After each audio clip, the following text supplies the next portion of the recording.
Hillsong College, that involvement, where did that involvement start? Good question. Funnily enough, when I first moved to Hillsong Church, late 1999, so October 99, I pulled into a car park near the church building, right next to Duncan Corby, not knowing who he was.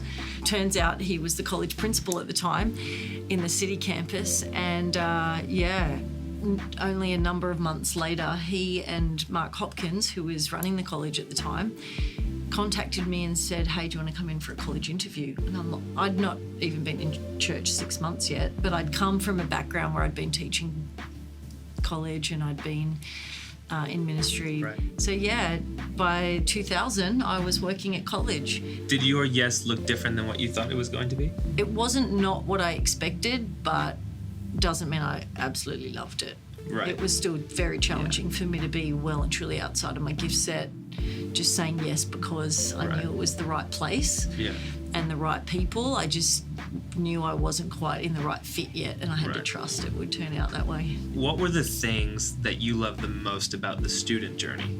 Gosh. I think I loved, besides the initial humour of, I'm only here for 1 year, 4 years later, they're still here. I think I loved so much seeing the students really discover who Jesus is and who they are and the bigness of God's picture compared to what they came thinking it was, and then finding their place in it and finding their place in it in the context of a healthy local church. Just watching anyone and everyone who was willing become the most extraordinary person that we always knew they were, but they finally stepped into it for themselves. And I think the thing, if I miss anything, it's seeing that transition out of college into alumni, where I go, I'm not going to see that transition anymore, because there's nothing more rewarding than watching someone who's learnt all the stuff go then and be all the stuff, and then reproduce it. There's nothing like it. It's extraordinary.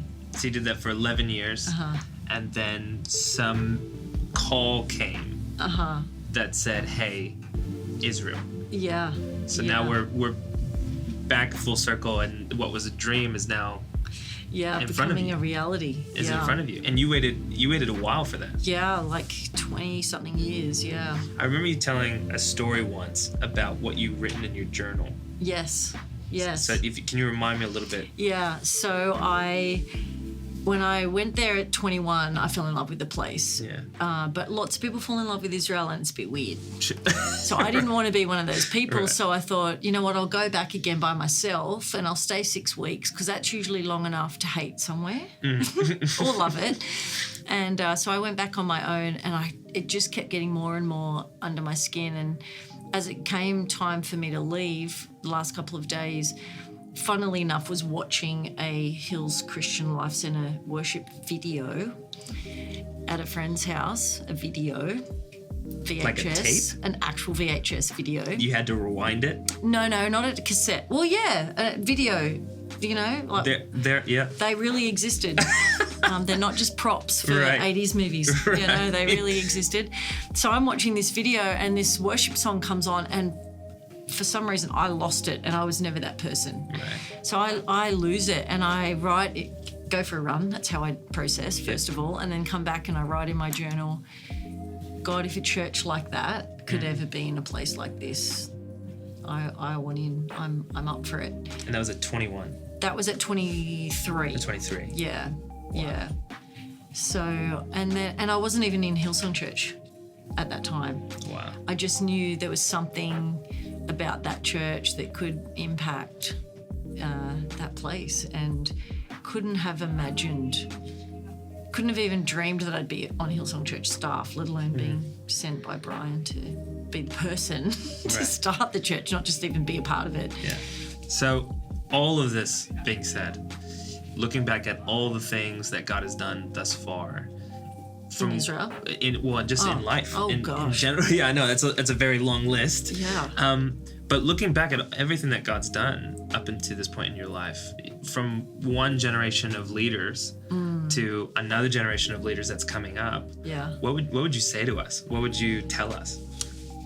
Look, probably that God's a whole lot bigger than you think he is, and rather than try to work it all out, do everything you can to work more and more of him out, and the rest will fall into place. I think the more we know of God and his enormity, his sovereignty, his kindness, his power, his eternal planning, I think the more we can relax in who we are and what we're called to do, and not get caught up in all the things that everyone else gets caught up in, and just be exactly who he needs us to be on the planet.